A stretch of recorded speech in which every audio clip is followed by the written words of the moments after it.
แน่โมเห็นดอกพันใหญ่เห็นแต่ควันไผ่นะควันขูบมันขมุงเลยโธ่เรื่องคือท้องนี่เนาะแม่นได้เติมได้นายพันนี่ได้บ่ได้ประมาณขวดครึ่งเนาะ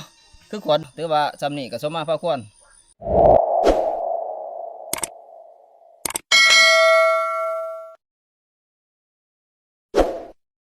ทักทายสบายดีพ่อแม่พี่น้องเบิดทุกคนเนาะสบายดีตอนแดงๆทุกคนเลยคือมื้อนี้ก็เฮาก็สิไปเอาเพิงนะไปกับพานใหญ่เนาะเพราะว่าเฮาก็อยู่กัน2คนนี่แหละเพราะว่าทีมงานเฮาลงก่อนเนาะมื้อเช้านี่เนาะทีมงานลงไปมื้อเช้านี่ก็หลายคนคือเว้าให้ทุกคนเพราะว่ามื้อนี้นี่บ่าวเฮียงเพิ่นไปเอาหมึกยางนะตอนเช้ากับเมียเพิ่นเนาะเพิ่นพอหั่งเพิงพอดีทุกคนเพิ่นได้มาบอกพานใหญ่ว่าให้ไปเบิ่งแล้วก็คันพ่อเอาอะไรก็เอาเนาะอยู่แถวนี้แหละแถวจ่ายผู้ว่าเรานี่ทุกคนเลยคือเฮาไปเอาเพิงนี่ก็ค่ำเลยทุกคน4 โมงแดงเนาะเอาแล้วก็บ่ตอนค่ำน่ะสิลงกลับบ้านบัดนี้เพราะว่ามันก็ค่ำนะนี่เพราะว่าที่แรกก็ว่าสิเมื่อนำทีมงานอยู่แต่ว่าเฮาก็อยากครัวก่อนน้อยหนึ่งเนาะคือเฮาไปครัวมื้อนี้ก็มานอยู่ทุกคนมานแมงกาก2 อันเนาะหรือว่า2 แต้มนะไปบัดนี้ไปเบิ่งนำกันทุกคนเลยแต่ว่าการเอาเพิงนี่เฮาเอาบ่เป็นหรอกมีแต่พันใหญ่เพิ่นสิเอาเนาะมีแต่ว่าไปหับไปส้มน้ำกันเนี่ยว่าเพิ่นสิเอาแบบใดเนาะไปทุกคนบัดนี้เฉพาะจุดที่เฮาสิไปเอาเพิงนี่ก็ถือว่าบ่ไกลปานใดนะทุกคนอยู่จ่ายผู้เราคือว่าเนาะอันย่างไปบ่เกิน2 กิโลก็ฮอดทุกคนเลยจากเที่ยงหน้าหน่อยเฮามานี่เนาะแต่ว่าตอนนี้ก็ถือว่าค่ำเติบนะสิพาเอาแล้วก็สิพาลงกลับบ้านกับแม่นนะเพราะว่าบางเทื่อเฮาไต่ตากลับบ้านด้วยเนาะที่แรกว่าสิบ่กลับแต่ว่าก็มีเบียกทั้งบ้านแน่ก็ขึ้นมาช่วงเวลาสั้นๆเนาะพอได้หาอยู่หากินหั่นแหละแต่ว่าเฮากับมานพอสมควรได้ขึ้นมาเที่ยวนี้ก็เนาะคือมื้อวานนี่เฮาไปคั่วก็มานหลายเติมนะทุกคนขัวแมงกะก็คือว่าได้7-8 แต้มพุ่นเนาะคือเฮาไปกันกับหลายคนในหมู่บ้านนี่ก็นี่ไปกับทีมงานเบิดทุกคนนั่นแหละว่าจังได๋นายพานมอบงานนี่ให้เจ้าได้งานเอาพอกเอาเพิงนี่บ่เคยได้ทั้งนี้เคยเอาอยู่ติโอ้ยเคยก็เคยปานนั้นแหละบ่เก่งดอกโอ้10 บาท25 บาทหรือว่าหมู่เจ้านี่เอาเพิงเก่งนะกับพานเฮียงจะว่าอยากเห็นฝีมือหมู่เจ้านี่เอาคักๆเด้อมื้อนี้เด้อเพราะว่าสิให้เจ้าเอาเลยเจ้าสิมาว่าซักบ่เป็นทั้งนี้บ่เคยเอาว่าความหวังน้ำเจ้าได้งานนี่ตายบ้านนี้ไปดุยมันค่ำแล้วเด้เฮา2 คนเท่านี้แหละ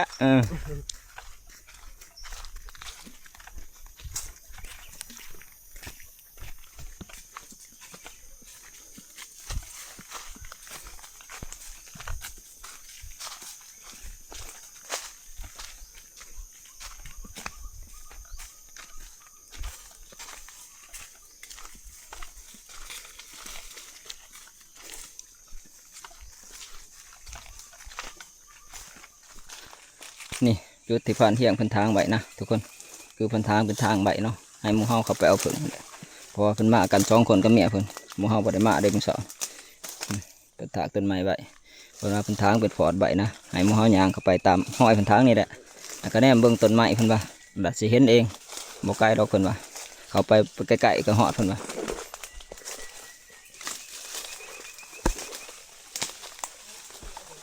เห็นบ่นายพานอยู่ไหนคนบ่จุดนี้แน่นอนนี่ของเพิ่นเฮ็ดใบใหม่ๆในมุงเสานี่นี่เพิ่นหาขอต้นไม้ไว้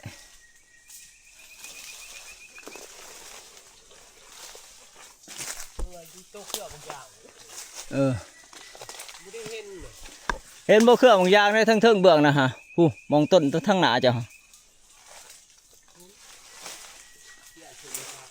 ยันอยู่ไหนย่างไปย่างมากก็พอนะทุกคนโอ้อยู่สูงนะโอ้เห็ดจิ้มปิ้มอยู่ปลายต้นไม้ป้าโธ่ปานน้ำพานเที่ยงเพิ่นว่ากระโบสูงไปได้พุ่นละแต่บ้านนี่สูงสมควรนะเพราะว่าอยู่ปลายไม้พุ่นเนาะหั่งนี่ใหญ่เติบนะทุกคนที่แรกคิดว่าหั่งบ่ใหญ่แต่ว่าหั่งมันใหญ่นะเพราะว่าเฮาแนมไกลนี่กันยังใหญ่เข้าไปใกล้นี่แห้งใหญ่ทุกคนนี่แต่เฮาจะไปหาเตรียมอุปกรณ์เฮ็ดคูบเฮ็ดหยังกันเนี่ยเตรียมสำหรับจูดคูบจูดยันเพื่อขึ้นไปเอาผึ่งเนาะจังได้ใบอยู่บนนายพานขึ้นมาสูงขักแท้เอาไรอยู่ที่สิลองเบิ่งให้แล้วบ่มันยังมีเครืออยู่โอ้มันมีแนวจับขึ้นเนาะอ๋อเบิ่งได้มาเลยเฮ็ดจะได้คำน่ะได้นี่มีแต่ว่าไปหาเครือกับพดไม้เจ้าขอสิไปหาเครือหาพดไม้บัดนี้ห้างเพิ่งก็เห็นนะทุกคนมีแต่เฮาสิไปหาอุปกรณ์มาเฮ็ดเนาะเฮ็ดคุกนั่นแหละ คือไปหาพดใหม่ก่อนแล้วก็หาเครือน้ำเนาะเอามาหลายเท่าไรแห่งดีทุกคนเพราะว่ามันสิสะดวกในการเฮ็ดเนาะ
นี่คือบายเฮาก็ได้นะทุกคนตัวนี้มันจังเหนียวเนี่ยเนาะที่แรกว่าจะเอาเครือแต่ว่าการเอาบายนี่มันสิเหนียวกว่าเครือนะมีแต่หาพดบานี้ทุกคนคือว่านี่ก็ได้พอสมควรเนาะแต่ถามีเฮาก็จะเอาหาเพิ่มอีก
ตัดบนในฝานได้จังไดตัว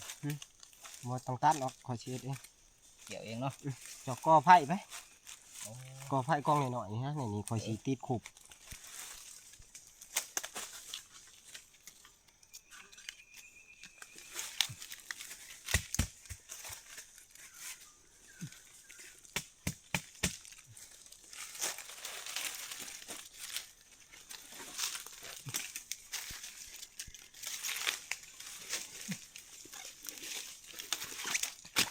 ติดบนหน้าผาก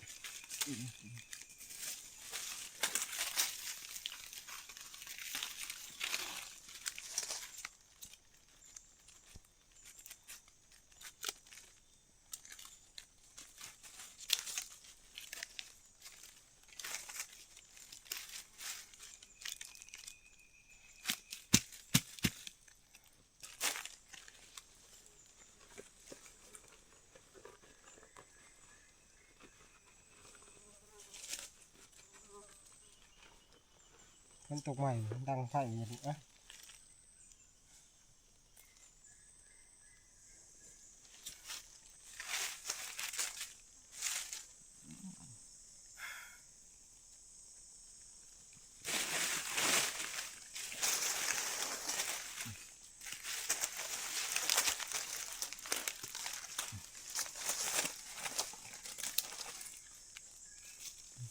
กิ่งไม้ใช่กิ่งไม้ตาย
ไผ่กำลังแหละแล้วทุกคนลูกทึนๆเลยนะคือเฮารังไผ่นี่รังใบให้พันใหญ่เพิ่นจูดคุบเนาะเอาสิก่อเป็นกองน้อยๆแบบนี้แหละเพื่อสะดวกในการจูดคุบแล้วก็ให้เพิ่นเอาขึ้นไปเอาผึ่งนะ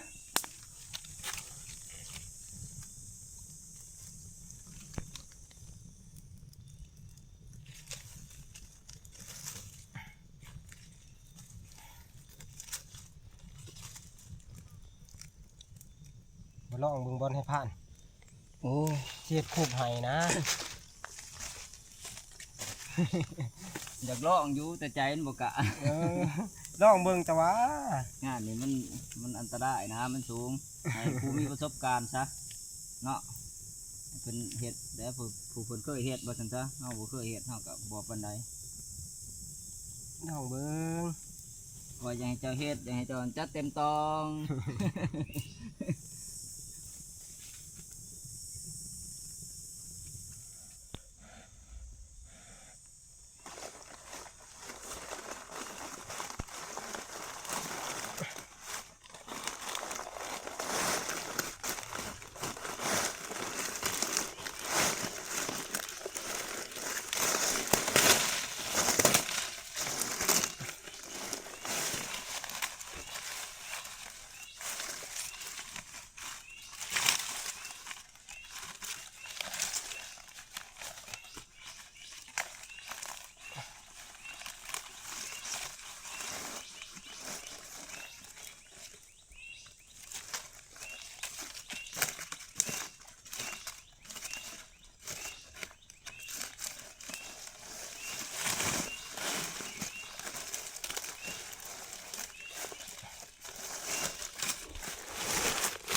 มันออก แม่บ่จะ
ครบก็เฮ็ดแล้วเรียบร้อยนะทุกคนฟันใหญ่ถือเข้าไปแล้วเนาะ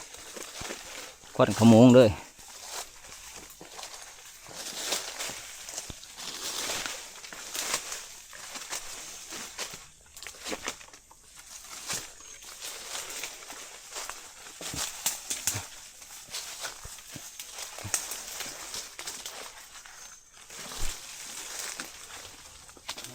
ได้ทีนะสู้ๆดุยๆเด้อนายพรานเด้อ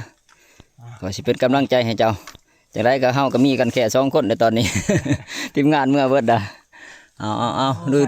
ทางใดดีพันหิขึ้นทั้งคือนี่มั้ง โอ้ยสงสัยเพิ่นขึ้นทั้งเครือนี่แหละเครือเกี่ยวต้นไปเก็บมันก่อนเอาไปเบิ่ง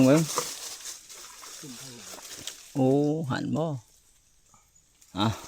ปานใหญ่เพิ่นก็กำลังกาเกียมขึ้นนะทุกคนขึ้นเครือเนาะเพราะว่าต้นมันใหญ่เพิ่นถึงเด้อขึ้นตามเครือมันสิง่ายกว่าเพิ่นว่าโอ้แม่บ่เห็นดอกพันใหญ่เห็นแต่ควันไผ่นะควันขูบเพิ่นขโมงเลย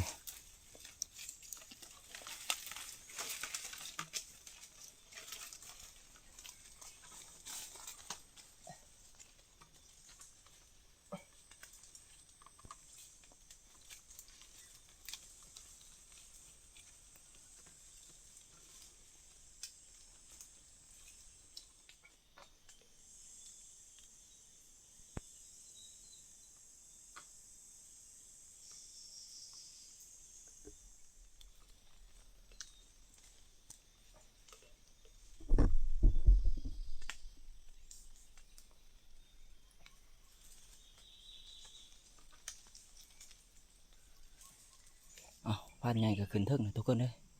เฮาก็มีแต่ว่ารอถาเพิ่นอยู่รุมหรือว่ารอฟังคำสั่งเพิ่นเนาะเพิ่นบอกหยังใส่หยังคือเฮาเฮ็ดตามเพิ่นนะทุกคนโอ้เพิ่นใกล้สิฮอดหั่งนะทุกคนเลยมีแต่รอถาเพิ่นอยู่รุมนี่นะทุกคนบัดนี้โอ้พันใหญ่ขึ้นฮอดหั่งมันนะทุกคนคนขโมงเลยเพิ่นเนาะ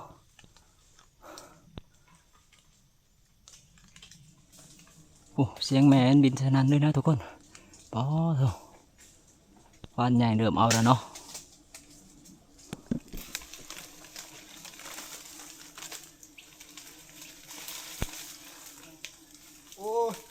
จักขี้โมงน้ำลายห่อนลายควนไผ่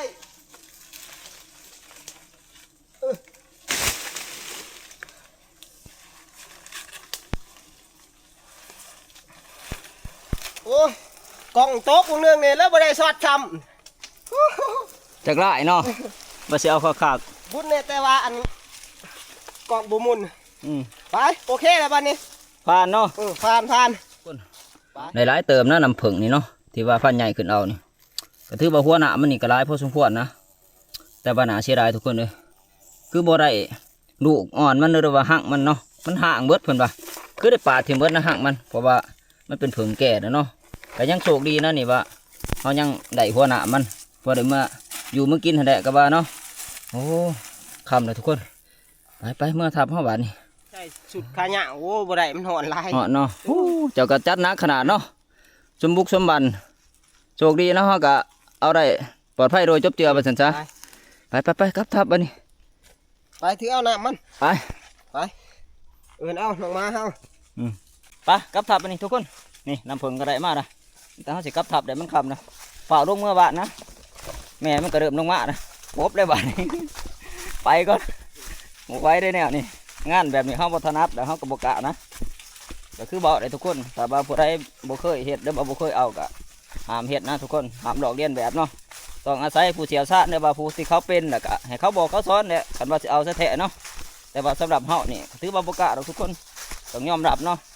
เพราะว่าอีกอย่างหนึงเฮาปีนต้นไม้บ่เก่งนะต้องยอมรับว่าเฮาปีนต้นไม้บ่ค่อยเก่งไป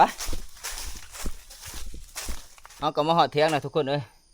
พอดีเพื่อมาฮอดก็ถือว่าจะค่ำแห้งนะเนาะตอนนี้ก็ใกล้6 โมงนะทุกคนคือเฮาก็สิมาปั่นเอาหัวหน้ามันหรือว่าสกัดเอาหัวหน้ามันแล้วก็สิพาลงกลับบ้านทุกคนเพราะว่ากระยานผ่ายันพ้นนี่เนาะเบิ่งคือคึมๆนะคือพ้นสิตกนี่นี่ปั่นเอาชุบนี้เลยทุกคนปั่นออกจากรังมันนี่เนาะหรือว่าจากรางมันนี่แหละปั่นลงนี่ด้วยเนาะ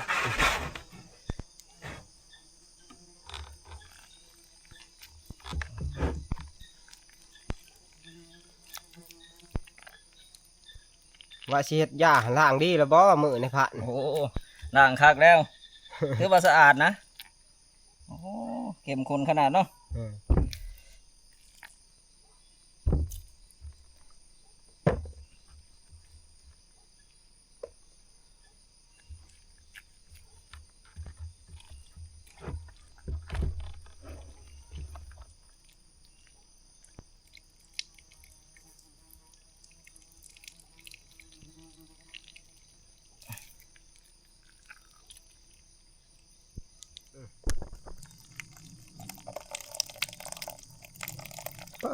โธ่เรื่องคือท้องนี่เนาะแม่นหลายเติบเลยนายบ้านนี่ ได้บ่ โอ้ถือว่าหลายสมควรเติบ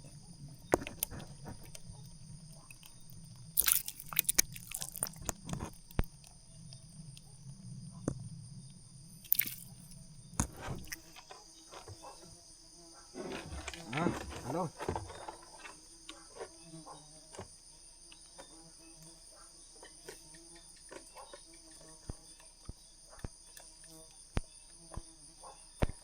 หยุด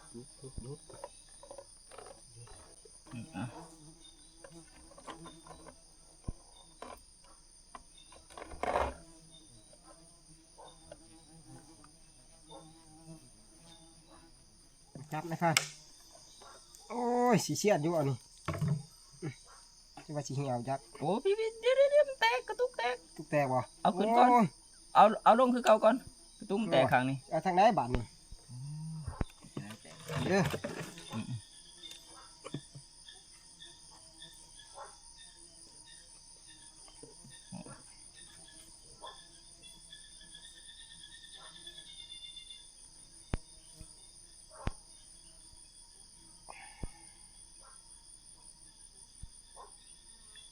ยังเหนียวอยู่เนาะ โอ้ยังเหนียวตุ่ๆอยู่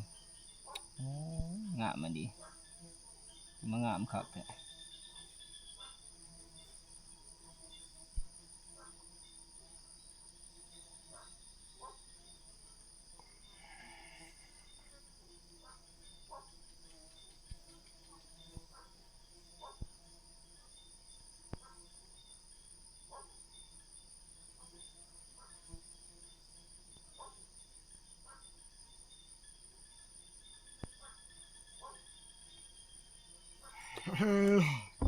ใจ นี่น้ำผึ้งที่พวกเราสกัดแล้วนะทุกคนได้ประมาณขวดครึ่งเนาะคือขวดหนึ่งนี่ประมาณลิตรครึ่งนะหรือว่า1,500 มิลลิลิตรทุกคนเลยนี่ตัวนี้ก็ครึ่งก็สิประมาณ3 โลนะเพราะว่าพันใหญ่เพิ่นว่าเพิ่นเคยขายและเพิ่นเคยสั่งน้ำหนักเบิ่งเนาะประมาณ3 โลเพราะว่าขวดหนึ่งนี่2 โลนะนี่ครึ่งขวดก็ประมาณโลหนึ่งทุกคนก็รวมกันเป็น3 โลพอดีเนาะถือว่าสำนี่ก็สมมาพอควรพอได้อยู่ได้กินพอได้เอาเมื่อกินอยู่บ้านนั่นแหละทุกคนเลยเพราะว่าย่ามเขาไปหันไปนี่เด้อว่าหากินหาอยากมาไม่เมื่ออยากย่ามใดก็พอได้จับทุกคนเลยกินกับเขาวเนี่ยกินกับข้าวเหนียวห่อนๆแห้งแซ่บนะทุกคนนี่โอ้เบิดเท่านั้นแนวมันแซ่บเนาะมากกับหิวข้าวแล้วทุกคนปั่นกินข้าวก็น้อยหนึ่งกินกับน้ำผึ้งเขาเนี่ยแหละเนาะนี่ตัวมันเรือนะนี่มันติดอยู่ในก้นกระถางนี่ถือว่ากันยังได้เติบทุกคนกันยังพอได้4-5 ค่ำพอได้กินแล้วก็มีแห้งอยู่ทุกคนเอากินก่อนจักเด็กจักหน่อยคอยย่างกระบะนี่ยังเรืองไอแดมอยู่นะทุกคนเลยนี่กินแล้วก็มีแห้งนะทุกคนบานเนาะจน เลี่ยนข้อนะกระชาสิเบากะเพราะว่ามันเป็นน้ำผึ้งสดแล้วน้ำผึ้งป่านี่มันสิแซ่บแล้วก็หอมนะทุกคนมันสิแซ่บกว่าผึ้งที่เขาเจ้าเลี้ยงนะกับว่าแม่นเนาะมันเป็นของป่าแล้วก็ของธรรมชาตินะคือน้ำที่มันเอามาสกัดนี่ก็มีแต่น้ำจากเกสรดอกไม้หรือว่าอีหยังก็แล้วแต่แนวที่มันหวานน่ะมันไปดูดเอาทุกคนเพื่อมาสกัดเป็นน้ำผึ้งเนาะโอ้หวานคักอันนี้ มันมักไปดูดแน่หวานบ่ แม่น เจ้าบัดแน่เข้มแน่หวานเจ้ายังดูด คอยดูดเด้อเนี่ยอะไรมัน เนี่ยอะไรมันขากันดูดเด้อแล้วก่อนแม่มันไก่กันแห้งดูดคัก เคยบ่ โอ้ยดูด เคยแน่กันว่าเนี่ยนี่ งัวมันก็จะกล้วยฟานแต่ว่ามันแน่มันแสบเนาะโอ้คักอันนี้ก่อนน้ำเพิงก็เอาไม้เรียบร้อยทุกคนเลยตอนนี้ก็คำคือเบาเนี่ยเนาะคือว่าเบี่ยงงานเฮาก็ถือว่าแล้วนะถือว่าการเป่าเพิงกันนี่แต่เฮาสิเกียมเครื่องเกียมของกลับบ้านทุกคนบ้านนี้เพราะว่านี่ก็คำเนาะมืดคักแล้วนะมืดสลาวแล้วเนาะแต่ว่าสำหรับคลิปนี้เฮาสิปิดไปเพียงเท่านี้ทุกคนเลยพอกันใหม่คลิปหน้าเนาะแต่ว่าก่อนอื่นก็ขอขอบใจน้ำพ่อแม่พี่น้องเบิดทุกคนนั่นแหละที่เข้ามาติดตามคลิปของเฮาแต่ต้นจนจบเนาะแต่ว่าชุดถ่ายชายชุดก็เช่นเก่าเช่นเคยทุกคนอย่าลืมกดไลค์กดแชร์กดติดตามช่องบ่าวกุ้งคนหากินนะทุกคนเพื่อเป็นกำลังใจให้เฮาเฮ็ดคลิปใหม่ๆต่อไปเนาะ